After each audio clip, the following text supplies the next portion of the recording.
Hey everyone, welcome back to part 7 of the Momentum course. This will be the last part of the course where we tie everything together. So we've discussed several things, risk management, fundamentals, technicals, market conditions. Now it's like, how do we apply all these things together? And that's kind of what this last part will be. Now, there are some things you're going to take away from me that you're going to use. There are some things you're going to take away from me and add to your own system, which is generally what trading is. You know, if you take something I teach you and you apply it to your own system, don't think that's wrong. It's completely correct. Find what works for you. And essentially, if you can repeat that process over and over, that's where a profitable edge comes from. So let's get to it, guys. So we're gonna do a couple of sections of replay, and we're gonna discuss what we look for to get into the trades. What's a low probability trade? What's a high probability trade? So anything where you're trying to catch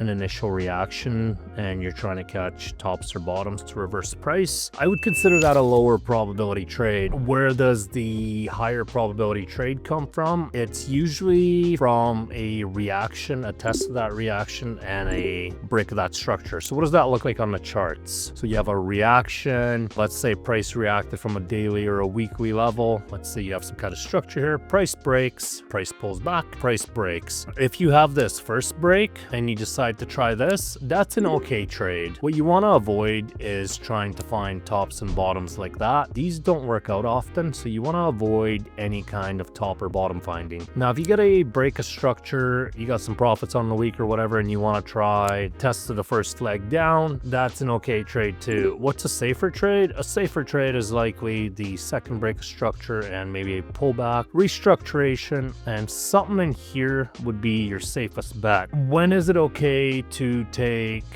the trade after the first break versus the second break? So for me, if I'm up on the week or I'm up on the month and I have profits to spare, I might be willing to put more risk into the market, and I might be willing to try this. If I am down on the week or the month, probably not going to take a lot of these trades, and I'm going to wait for setups that are higher probability and have a higher hit rate. So that's going to require you to wait for better setups and not trade every day. So what would this specific trade idea look like? So for me, I wouldn't take this trade. This is a reaction. Nothing really gets broken here. Price pulls back. You have an internal break here. If I'm up on the week or the month or whatever the case may be, I may try that. There would be nothing wrong with that. So that would be an okay trade. What would the actual trade for me look like? You should go down to the 5 and the 15. And for me, it's engulfing candles, it's rejection candles, and it's again, break,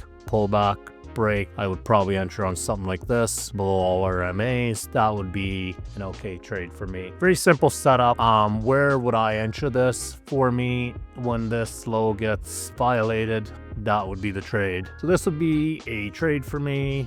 So off the 15, I can take something like that. For me to get involved into a trade, I need at least a 2.5 hour. If it's not at least a 2.5 hour, I generally don't get involved. If I'm up on the week or the month, I might take like a 2 hour. Very rarely though. Usually it's anywhere between 2.5 to 6 or 7 hour, depending what the run is. You might have even got a better entry on the 5. Yeah, so on the 5, you got a slightly better entry. So yeah, 1 break, 2 break. So in the 5, actually you would have ended up getting about the same entry. So in this particular case, the 5 and 15 worked out pretty much similar. That would be an okay trade, although that's not a grade A setup, even though it went, even though we did take it with our signals group. So what would be a good trade? This is what I would consider a higher probability setup. 1 break, 2 break, something in here. So if you guys go back to market rhythm, our conditions are obviously internally bearish. Market rhythm, if I pull my very first reaction, so there's no break here, this is just a reaction. I can tell the reaction that started the move came from the 618 and the 786. So what this means for me is if the rhythm's to maintain, I want to play between that 50 and 786 reactional reactional range. So let's see where this leg reacts. And we meet that guideline of the 50 and the 786 range. If you go back to where we discussed POIs, this is what I would consider vector POIs, vectors down. So anywhere in here is a fine reactional area for me. Anywhere above the 50 is preferable. So I want to see the initial reaction come from there. And then essentially I want to see something along the lines of this, and I would catch a trade in here. So that would be a pretty okay trade for me. Now, I believe this next one we held over a weekend, and that was actually kind of a sketchy situation. So same thing, next impulse down. Where do we want that reaction to come from? Once again, somewhere in the vector POIs. So essentially, we're still wanting that reaction to come in that 50 to 786 if the rhythm's to maintain. So the last couple reactions, the rhythm worked. And the market's not changed its pace yet, so the expectation is for the rhythm to continue. What's likely to happen? We're likely to test the EMAs. We have our vector POIs. And also, for those of you that remember, we have our lit, which is our liquidity induced trap, because the break of structure happens here. So the liquidity's up here, all basically a very reactional area. If we look, we have buildup, we have inducement. So all I need is something along the lines of something like this. And once again, I can either take that or I can take that. So we can see what the 5 or 15 looks like. So targeting is a little bit trickier. The easiest way to do it is if you're pro trend, you're looking to take out lows and highs, but you also have to be realistic and understand where you're going to get reactions from. So usually anywhere zones intersect, you're going to get a reaction. So for me, I want at least a 2.5 hour, preferably more, but you don't always get it. What we basically have available for reactional areas. So I like zones that intersect. So this is kind of, you could say, your support and resistance that intersects. Where am I expected to get reactions? Essentially under any liquidity levels, such as here, here, here. So as I'm going down the leg, I would likely be interested in paying myself here, maybe here, maybe here. When it comes to extensions, they get a little bit trickier. It is quite a bit more advanced. We won't get too deep into it, but I would likely go find smaller time frame reactions. And all it's gonna be is, once again, seeing where these zones intersect. So I would expect at least a 268 to get hit in this case. That's just something I built from experience. Does this align with any fib number? Yes. Do we have any liquidity levels? Yes, right under here. For me, somewhere in this median, I would take a payment to myself. So what I'll essentially do is I'll pull a liquidity level, I'll pull a fib level, I'll pull another fib level, and I essentially pull a box, and I'll find like a 50% median zone, and I'll usually take that as a TP. With that being said, this is something you'll build with experience. We won't go too deep into it because it's just something you're gonna have to learn for yourself. So that's kind of how I select TPs. The other way of doing it too is understanding where you're reacting from. So first reaction between the 272, 618. Next reaction, I expect a reaction somewhere in here on the first fib. On this fib, first reaction between 1618 and 2. So I would expect a reaction somewhere in here. So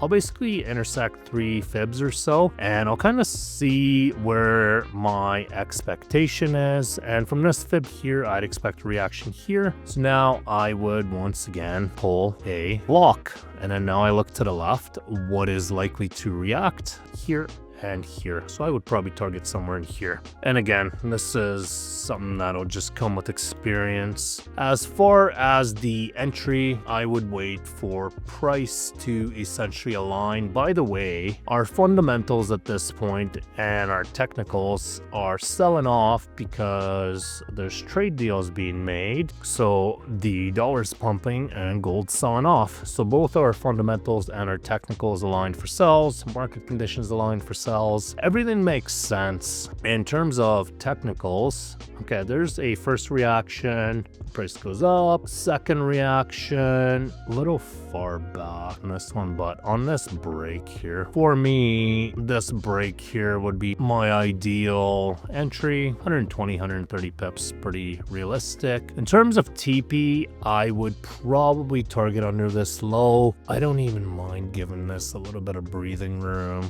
This would be an ideal trade for me. If you want more certainty, you can wait for this low to go. However, price is not always guaranteed to pull back, so you might end up with a bigger stop or a poorer entry quality. What I do with these is I'll mark obstructions. So this is an obstruction, this is an obstruction, this is an obstruction, and I'd be ready to exit at any of these points if I need be. So it's one thing to get into a trade, it's another to manage. So this would be like a decent sized trade. So I think this one over the weekend, there was some kind of trade deal with China made. So that would be one example. Depending on your risk tolerance or how much you're up or down, like I would have no issues with closing that if I thought price wasn't going to go further. In my experience, when we're getting continuous vectors down and the fundamentals are bearish, price will eventually just continue down. So totally up to you. I would likely target something like that. And same thing, we're still getting these impulses down. And if I was a betting man, without remembering what happened,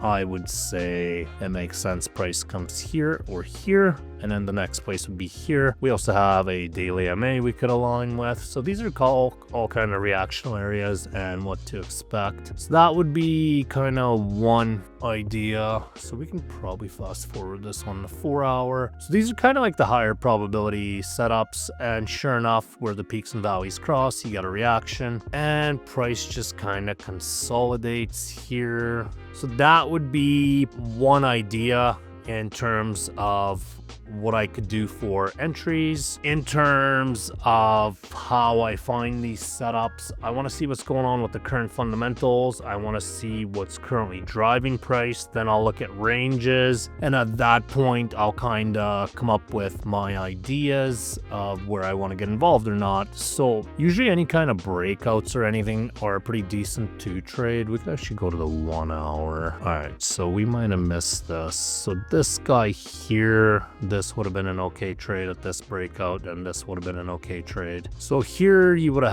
had 1, 2 pretty straightforward setups. I believe we were still dealing with trade deals at this point. So where are we now? We're in that area where price could continue up or it could continue down. What's price doing? Price is restructuring to the downside. So to be completely honest with you, you have one break here, 2 break here. So our trade would have been here in this case. So back to the same thing I showed you guys in the previous. Where are we reacting from? And you have above the 618.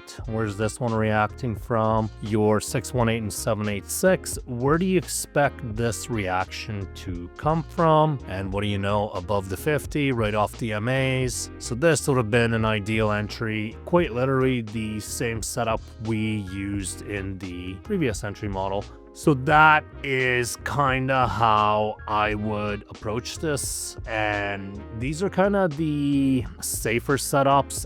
You can get in on the lower time frames and chase every move. I personally don't. When the market's really good, I'm looking for between 1 to 3 setups a week. When the market is really slow, like summer or Christmas, it's between 0 to 2 setups a week. I go for big pips. I go for better trades. I don't try to catch every move. So with that being said, it's really dependent what your fundamentals are doing. So once again, I'm just looking at my bottom screen because I have all the structure marked. I don't really feel like doing it here. So at this point, we're actually unconfirmed bearish here. Keyword being unconfirmed. So I would still not rule out a buy. So same thing here, price breaks. If the fundamentals align and our structure is holding, this to me is a retest of the MAs, unable to close. If we kind of hold and maintain above the MAs, I would look for a buy above the MAs. Now, this is again our liquidity cycle. build up, take out low. We just took out the high. So in my experience, this high is done if we're going up. So this is an entry model of mine too. 1, 2, 3, build up, take out low, build up becomes target. So at this point, I think we had some kind of fundamental change to drive us up. I don't remember what it was. Might have been Russia, Ukraine or something that time. And essentially, if I'm buying, I would prefer to get in above the MAs. So as of right now, price is still kind of re-equalizing, restructuring, you could say. So here we get a market open on June 1st. So this was actually the first trade of the month. I remember this one. So I could take this, I could just cover this gap. Historically, the gaps usually get half filled. My first take profit would be here. Now, based on our reaction on the 4 hour, I could go to the 1618. We look here and I want to say this one easily met the target. So this is one we actually took. So we had fundamental drive on this one. This trade got there in less than 24 hours or just around 24 hours. So that would be a proper setup. And I want to say we caught one more. By the way, for entry wise, so this is common for gold, is to just build structuration and move sideways. So if it's doing something like this and it respects the level, I'll basically execute on an engulfing candle or on failure to break. So anywhere in here is fine. I don't really get too caught up on entries. I just look at where I can get in, where I'm going, and these, as long as the risk rewards there, essentially breaks the structures or vector candles, failures to break, basically all of that stuff kind of comes into play. So that to me would be it. If you didn't want to hold and you wanted the TP here, that would be totally fine too. As far as my fib levels and stuff, this is again experience. You will get it as we go along. And I want to say the next high probability trade didn't actually come for a while. Again, for me, I don't ping pong every trade. You totally can. Somewhere around here, Israel attacks Iran. So you have 1, 2. At this point, I think the bias was still bearish. We had no fundamental change. So I was actually looking for sells at this point, even though the internals were bearish. And so here is CPI, liquidity wick formed. Nothing really happens of this. I don't catch the initial move. I catch the leg up. So Israel attacks Iran here, and what this does is it allows us to measure these reactions. These reactions are quite deep, so I know my reaction, if I am to follow the rhythm, is gonna come somewhere above the 50. So we just wait till price retraces. So anywhere in here would be a valid area. I don't believe we were awake for this. I think the trade I took was in New York. So this to me is restructuration, engulfing candle, very simple trade, and this would be based on just the fundamentals. I don't need to get too crazy. For me, price shouldn't really violate this low if the move is to continue. And as far as entry, we can always look for engulfing candle, rejection candles, or any of that. In terms of where price can get to, so I gotta see what obstructions we have. So somewhere in here would probably be quite valid. This would be, so this vector here didn't react. So these would be kind of the reactional areas for TPs, and we can just do POI. So I have two areas.